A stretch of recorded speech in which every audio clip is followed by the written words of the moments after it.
Hey, what is up? So, in today's video, I am going to be ranking the Conjuring universe movies.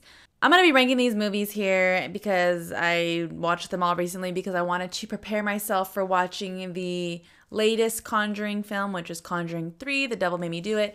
And so I decided to watch them, and then I was like, oh, I should watch them all, and then I should also rank them for a video because, like, why not? So I did that, and yeah, so let me just start my ranking. I am going to start from the one I think is the worst to, like, going down to the one I think is the best. So let's go ahead and do that.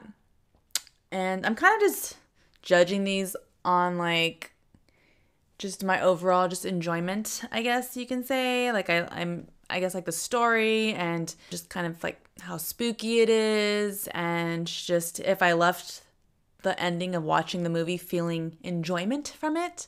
So that's what I'm ranking these movies on. So my number 8 pick for, I guess, the worst out of the whole entire franchise is honestly the most recent Conjuring, The Conjuring number 3, The Devil Made Me Do It. And I'm a little bit sad because of that, because I was expecting a lot from it. So, I mean, there were aspects to the movie I did enjoy. I did like the whole kind of idea of Lorraine, and like, I just called it like the opposite person of Lorraine, the lady who, instead of like worshiping Jesus, like Lorraine, she worships the devil and like Satanist stuff. And I thought that was kind of cool. So it was like opposing ends of things. And I did like the idea of Arnie character going to trial for, supposedly having the devil inside of him and the devil making him kill somebody. And I like that idea. I just kind of, I guess I wish that they would have elaborated more on that. I just feel like overall the movie didn't convey what it was trying to convey. I felt like the majority of the time they just kept reintroducing the same things over and over and over again. And after I watched, because we didn't watch it in theaters, we did actually watch it here at home because we have HBO Max. And I don't know if maybe that might have changed the reasons why I didn't like it, but I just felt like the entire time I was watching it was just like the same scene over and over. I felt like it was just them looking through the dark at something and okay, now let's go over here and like let's try to investigate something else a little bit more. Okay, now let's go over there and let's do some more investigating over there. And it just seemed very repetitive. And also my husband pointed this out, but it was like, okay, you know how I guess spoiler alert, but the one scene where they found that like totem under the house, and then they again found another totem in Ed and Lorraine's house when it was inside of a vase of flowers. And my husband pointed out how that was also kind of repetitive, because it's like, okay, like you don't need 2 discovering of totems in one movie. Like that felt just a little redundant and unnecessary. And I also understand that Ed and Lorraine, they love each other, right? That's been established in other Conjuring films, but in this one it just seemed very corny. And I mean, I guess that might have been the point of the film or the story, is that like they have this really deep love for each other, but it felt corny, especially towards the end, or I think like the end of the film, when Ed was, I guess he wasn't possessed, or he was just kind of not there, and Lorraine was trying to, I guess, make him remember, that their love for each other and for him not to hurt her. And it just, I don't know, that whole voiceover scene was just kind of just corny to me. There was one scene that I actually did think, okay, I think it was like maybe the midway or a little over midway through the movie. And I was like, oh man, maybe it is going to start getting good. And it was the scene in the morgue where that like fat dead body was being possessed and trying to go after Ed while Lorraine was kind of like in a trance or whatever. That scene was good. That was cool. And that was like had some action aspects to it and whatnot. It was kind of spooky and stuff. But yeah, that was it. I was like, oh my God, it's going to start getting good. And then it just continued being the boring movie that it was. So overall, this movie wasn't the best. It was boring. Didn't really hold my attention the whole time. I just felt like I was mad because it wasn't good. And my husband as well, like the whole time he was just like, this movie sucks. And yeah, maybe if I gave it another watch, or maybe if I would have seen it in theaters, I would have felt differently. But so number 7 on my list is The Curse of Lallorona. And honestly, I forgot that this film was even a part of the Conjuring universe, but it definitely wasn't the best. I don't think it had, again, aspects to it that were okay. And I just think out of all the movies, this one kind of, to me at least, strays kind of from the norm from the other films, and that like I feel like all the other films are about like some type of demon, but I just feel like overall this one kind of strayed from the norm in that it was now taking on like a folktale, and it just seemed like it was a little bit not the norm for the Conjuring series. Which, I mean, I guess in some regards, you might say that a demon is also considered folklore or a folk tale to some people, because some people don't believe in that either. But I just mean that, like, that's usually a general theme that all these Conjuring movies are going for, or the Conjuring universe movies are going for, like Annabelle, the Nun, all those things. They all have that, like, demonic entity that is the one that's kind of the one possessing people, you know, terrorizing people. And this one just seemed to just stray from that. And again, this movie also has some cheesy aspects. I guess I just don't like a lot of cheesiness in my films. Well, actually, that's a lie, because I do enjoy a good cheesy movie every now and then.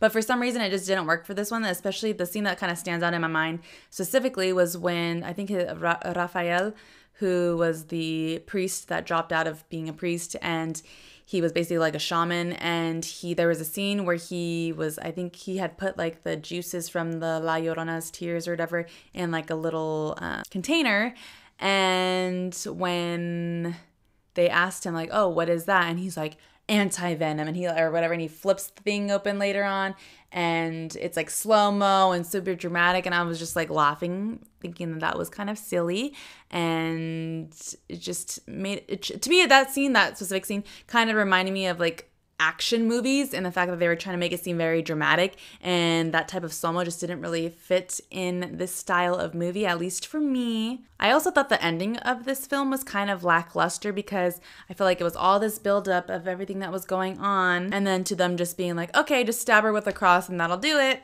All your issues are solved now. I think overall, though, the one thing that this movie did help me, or did make me want to do, is actually look up the folk tale of La Llorona, because I do remember that tale from when I was younger, but I never thought to actually look up like the origins of it or the history of it or what the actual tale entailed. I just heard of La Llorona just like through friends and stuff like that.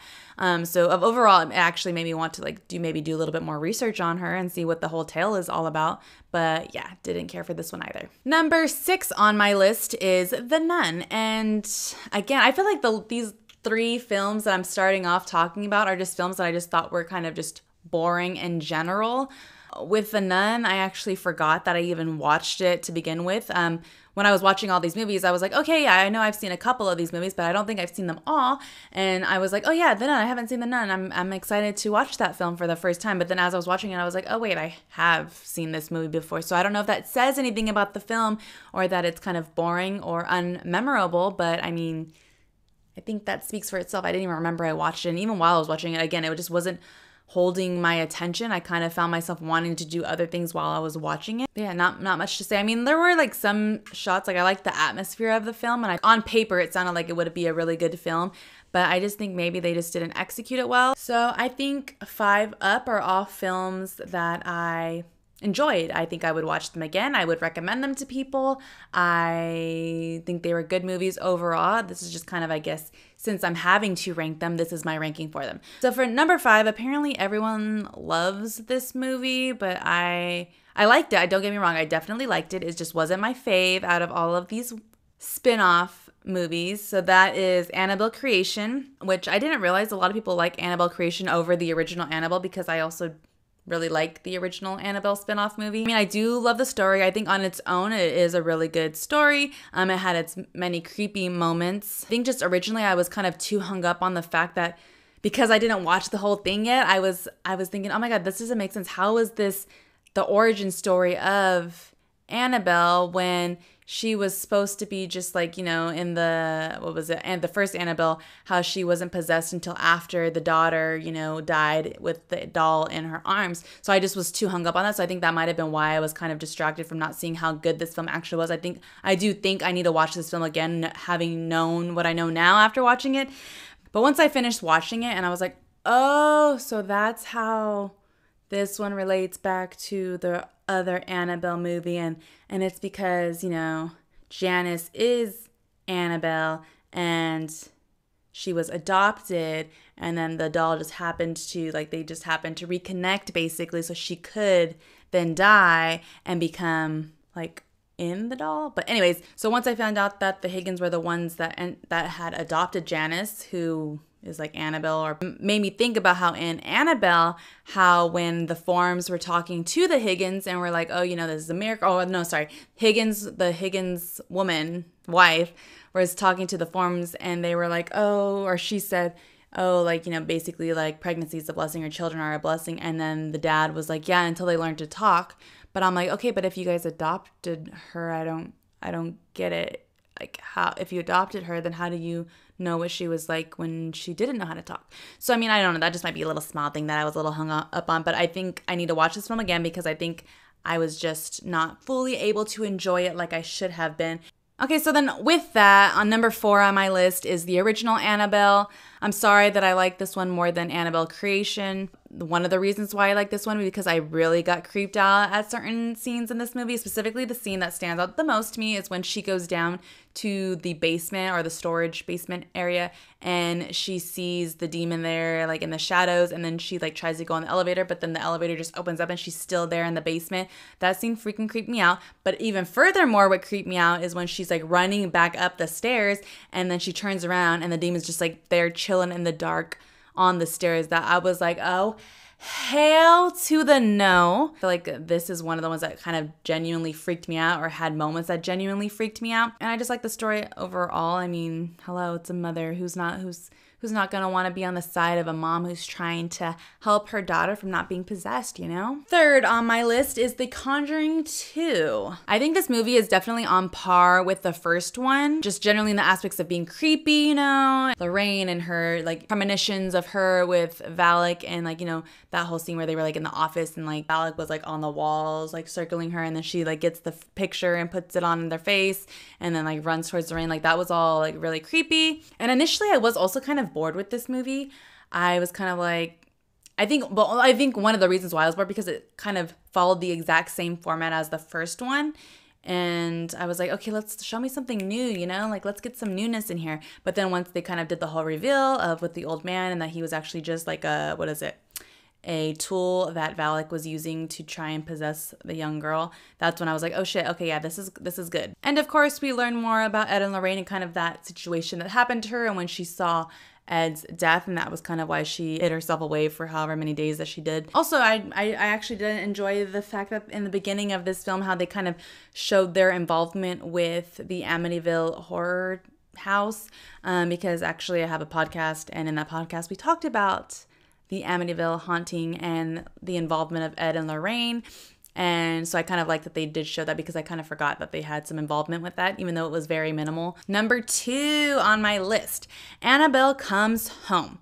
I loved this movie. Honestly, I didn't know if I should put this out as my number 1 pick, but I really freaking loved Annabelle Comes Home. I really enjoy the fact that when movies take place in like one location, like a house, but then they use the space really well. Like to me, I felt like the house was like like a playhouse, and like each part of the house there was something new to discover and some new like creepy creature or haunted person thing, spirit trying to come at them and like possess them or like scare them or whatever. So I really liked that they used the space really well in that film. They just really give you a chance to see so many things in one location. And I really liked all of the girls that were in this film. I think it kind of showed like their journeys individually, but also as a group. You know, they all had to deal with their own fears separately, but then they all had to kind of come together to also kind of just like combat everything that was going on around them. So I really enjoyed that. And I just think I really liked the fact that because there is so much going on in this film that you would think that you would get lost or kind of confused as to what the hell is going on. But like that didn't happen. Like even though there were so many things kind of going on, so many kind of almost individual stories going on,